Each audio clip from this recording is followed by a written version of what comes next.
Bonjour, dans cette vidéo, je vais vous expliquer quoi faire si vous avez un chien aboyeur pour plein de choses ou pour pas grand chose. Je m'appelle Frédéric, je suis éducateur canin et comportementaliste et j'aide les propriétaires de chiens à retrouver du plaisir à vivre aux côtés de leurs compagnons à quatre pattes.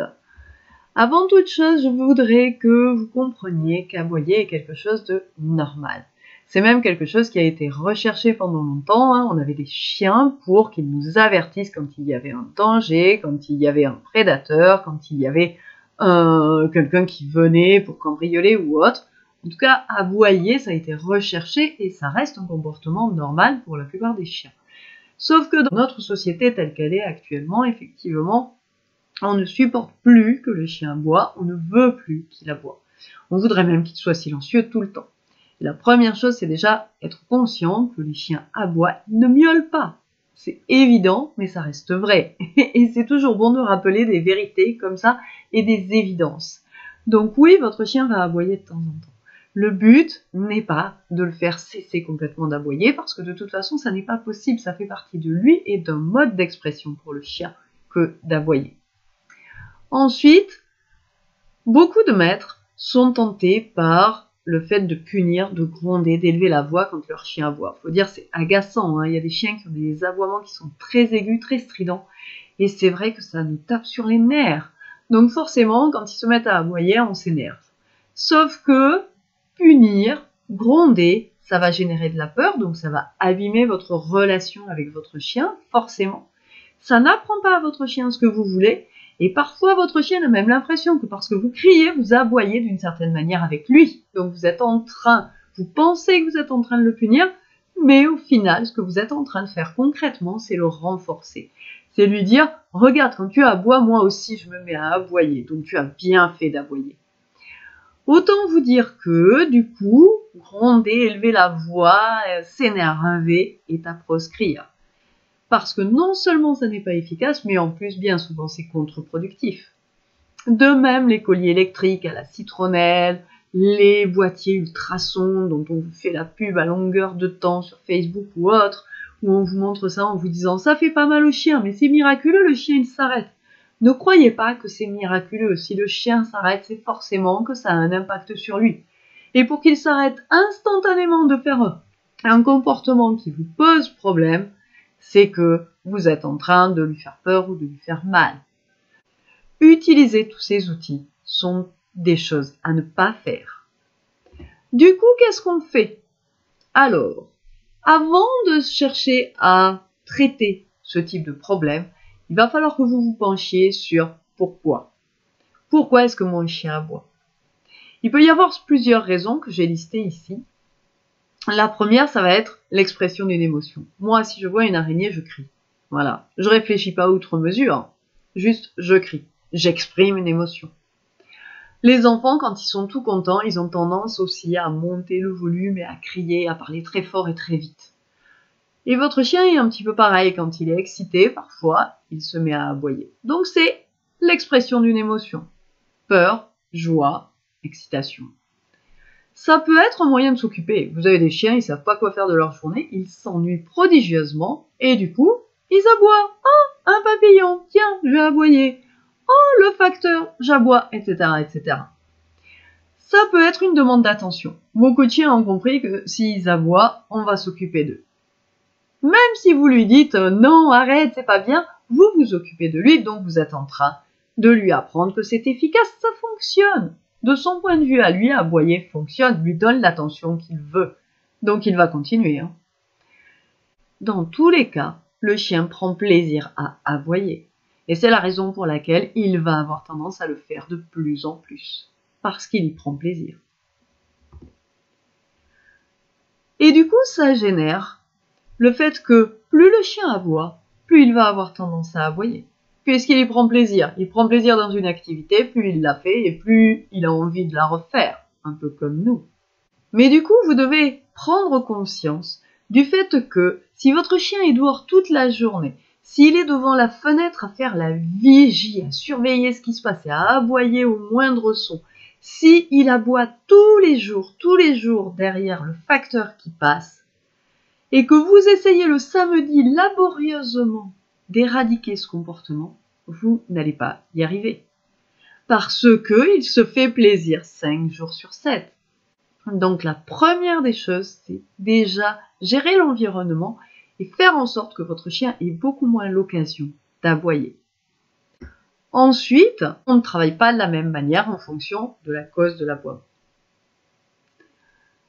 Donc, si votre chien aboie parce qu'il veut exprimer une émotion, quelle qu'elle soit, vous allez devoir lui apprendre à gérer convenablement ses émotions. Pour ça, il va falloir faire un travail sur les autocontrôles, mais sans générer de frustration. Parce que la frustration peut générer beaucoup d'aboiements, peut conduire le chien à aboyer. Ensuite, il va falloir l'aider à exprimer ses émotions autrement. Ça peut être, je te présente une corde, tu vas tirer sur la corde. Et on va jouer à tire-tire. C'est un bon moyen pour beaucoup de chiens d'exprimer autrement cette émotion qui monte là. Si le chien a le choix entre aboyer et rien, il va aboyer. S'il a le choix entre aboyer et tirer à la corde, et que tirer à la corde est énormément renforcé dans d'autres situations, que tirer à la corde c'est une interaction agréable avec moi, qu'on s'amuse, etc., alors le chien va choisir de tirer à la corde. Vous allez devoir travailler le calme. J'ai fait une vidéo sur le calme et je vous invite à aller la voir, je vous mettrai le lien en descriptif. Enfin, vous allez pouvoir créer une association positive pour que son émotion change. Et ça, notamment pour les chiens qui aboient quand ils ont peur. Moi, si je vois une araignée, je crie.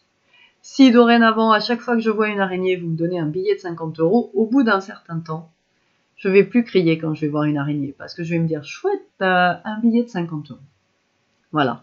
C'est ça qu'on veut, c'est créer une nouvelle association pour que le chien n'ait plus l'émotion qui génère l'aboiement.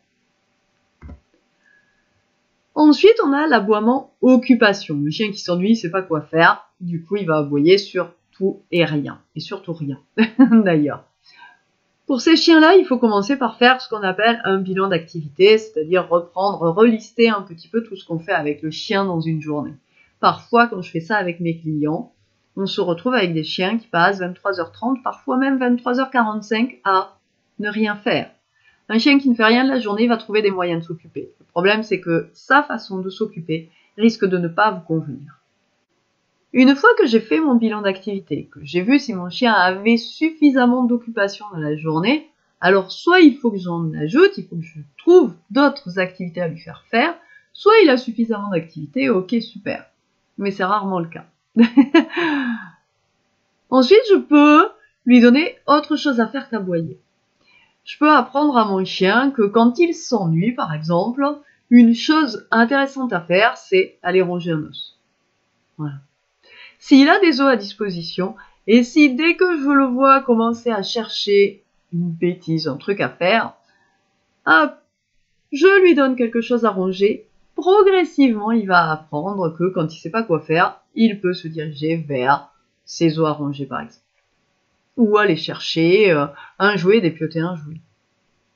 Peu importe, encore une fois, l'idée c'est vraiment de lui apprendre à faire autre chose quand il s'ennuie. Ça peut être aussi aller toucher et être calme. Si vous avez renforcé le calme, ça va être efficace. Ensuite, il y a l'aboiement demande d'attention. Beaucoup de chiens ont rapidement compris que dès qu'ils aboyaient, on s'occupait d'eux. Parce qu'on ne peut pas laisser notre chien aboyer, on a des voisins, tout ça, et puis parce que ça nous tape sur les nerfs aussi. Donc du coup, on réagit. On est souvent dans la réaction au lieu d'être dans l'action. Pour ces situations-là, pour ces chiens qui ont appris à demander de l'attention en aboyant, ce qu'il va falloir que vous fassiez, c'est leur enseigner une façon correcte de demander de l'attention. Comment est-ce que je veux, moi, que mon chien me demande de l'attention? Est-ce qu'il doit s'asseoir et me regarder, comme sur la photo qui est là? Est-ce qu'il doit me donner un petit coup de museau? Comment est-ce qu'il est autorisé à me demander de l'attention?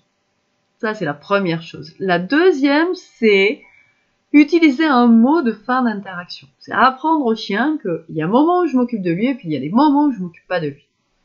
Donc, quand on a terminé une interaction avec son chien, on lui dit c'est fini, par exemple, et par la force de la répétition, le chien va comprendre que c'est fini veut dire ok, il faut que je m'occupe par moi-même.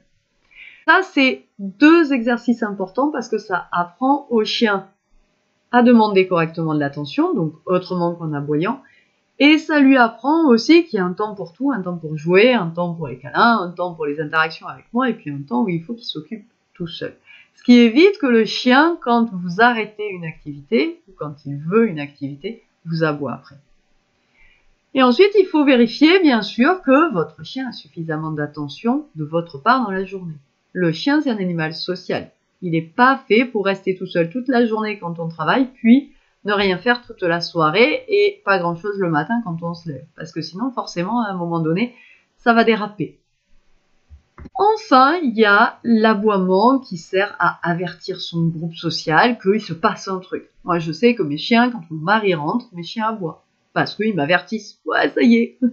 Il y a ça qui fait qu'ils aboient et il y a le fait qu'ils sont excités parce que leur maître rentre. Donc, il y a les deux composantes qui rentrent en ligne de compte. Et c'est souvent le cas sur les chiens comme ça qui avertissent. Il y a souvent aussi d'excitation derrière. Donc, ce qu'il va falloir que vous fassiez, ce que vous pouvez faire en tout cas, c'est apprendre le chute. Le chute, c'est vachement intéressant pour ce type d'aboiement parce que vous dites au chien c'est bon, là t'as aboyé, tu m'as prévenu, mais maintenant tais-toi. On peut prendre acte. Ça veut dire au chien ok, c'est bon, j'ai vu. Il se passait quelque chose, tu m'as prévenu, ça y est, c'est bon, t'as fait ton job, on arrête. C'est une autre façon d'avoir un chien qui va se calmer beaucoup plus vite. Que si vous lui criez dessus, encore une fois, il va aboyer plus fort. Alors que si vous lui dites « Ouais, c'est bon, j'ai vu, merci », il y a beaucoup de chiens, vous serez surpris, mais il y a plein de chiens comme ça, à qui juste le fait de dire « C'est bon », ils s'arrêtent et ils se taisent. Parce que j'ai pris acte, je les ai entendus. Vous pouvez lui apprendre autre chose. C'est-à-dire que, mettons que ça sonne à la porte et que mon chien aboie à chaque fois que ça sonne, je vais lui apprendre dorénavant, quand ça sonne, tu vas dans ton panier. Et comme ça, je vais avoir un chien qui, au lieu d'aller aboyer sur la porte, va partir dans son panier. Et c'est comme ça que je règle ce type d'aboiement. Voilà, j'espère que cette vidéo vous a plu. Si c'est le cas, n'hésitez pas à la partager, à la liker et à la commenter. Et je vous dis à jeudi prochain pour une nouvelle vidéo.